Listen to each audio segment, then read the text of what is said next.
Reddit. I don't know where to start. My hands are shaking at the moment, and my heart is in my throat. I need to get this off somewhere, so I suppose I'm here, posting all of this to random people on the internet because I am losing it. I was invited to what I believed was my friend's shock promotion party night before previous. My wife Emma mentioned that she would come in early to help prepare and asked me to come later so that I could make an entrance with flair.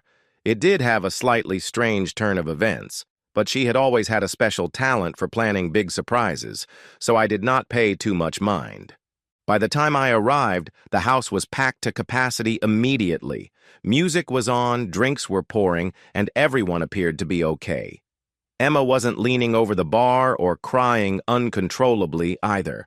A friend of hers, a girl whom I wasn't particularly fond of, approached me frowning and leaned in to whisper, "You might want to take a look at the guest room upstairs." I was angry and also very angry, and I pushed through the crowd and up the stairs. My heart thudded harder in my ears with every step. I burst the door open, and there she was, Emma, my wife, with a man beside her. They jumped apart from each other as if they had been on fire. Their faces went white. I just stood there, amazed. I couldn't think. I'd been knocked clear out of my head. I didn't scream. I just turned and walked away. Away from the room, away from the house, and into the cold blackness. Emma returned home that night, but I couldn't even bear to look at her. She tried to say something, but I stopped her. I wasn't in the mood to hear excuses and explanations. She asked us to sit the following day and talk.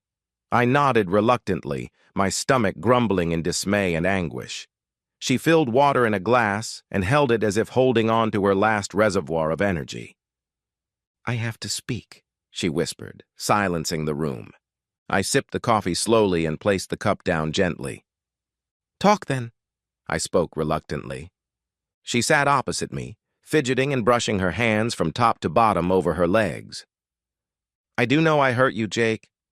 I realize I can't turn the clock around or erase it, but I want to try." "Try what?" I growled at, bitterness in my tone.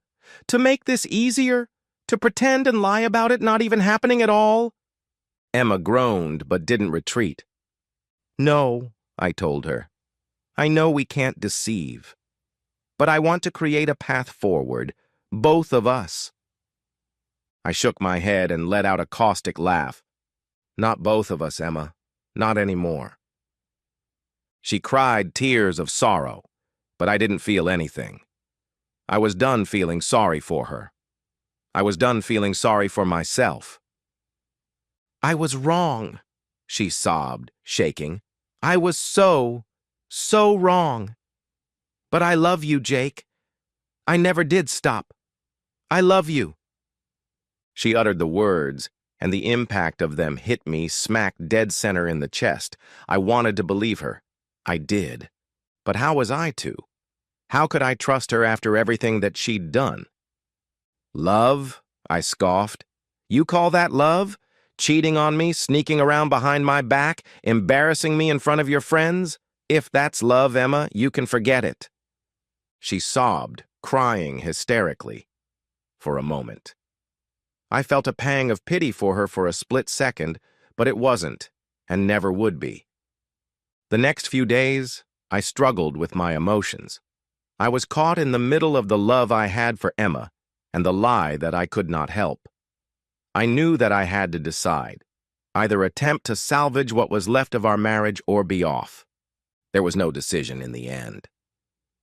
One evening, I invited Emma to sit with me at the kitchen table, the table where we'd shared thousands of meals and tens of thousands of moments of depth conversation. "I can't," I told her, my tone heavy with determination. "I can't lie to you and say everything is fine. I can't trust you anymore, and without it, there isn't anything anymore." She nodded, her cheeks streaming with tears. "I see," she said. "Sorry, Jake, for all of this." I smiled at her, a small, tragic thing. "So am I." And with that, it was over. The divorce was quick and quiet. No screaming, no foul fight over who got what. Emma left, and I was alone in the house. although now the house no longer quite felt like home. In the following months, I rebuilt my life every day. Some were less painful than others. Despite that, there were 1 or 2 days when I was laughing once more. Evenings were still not simplified yet. Remembrance was still reserved in the margins of the recesses at the rear of my mind. Tempted by energy, awaiting their breakthrough to initiate recollections pour in, recalling all that I had lost.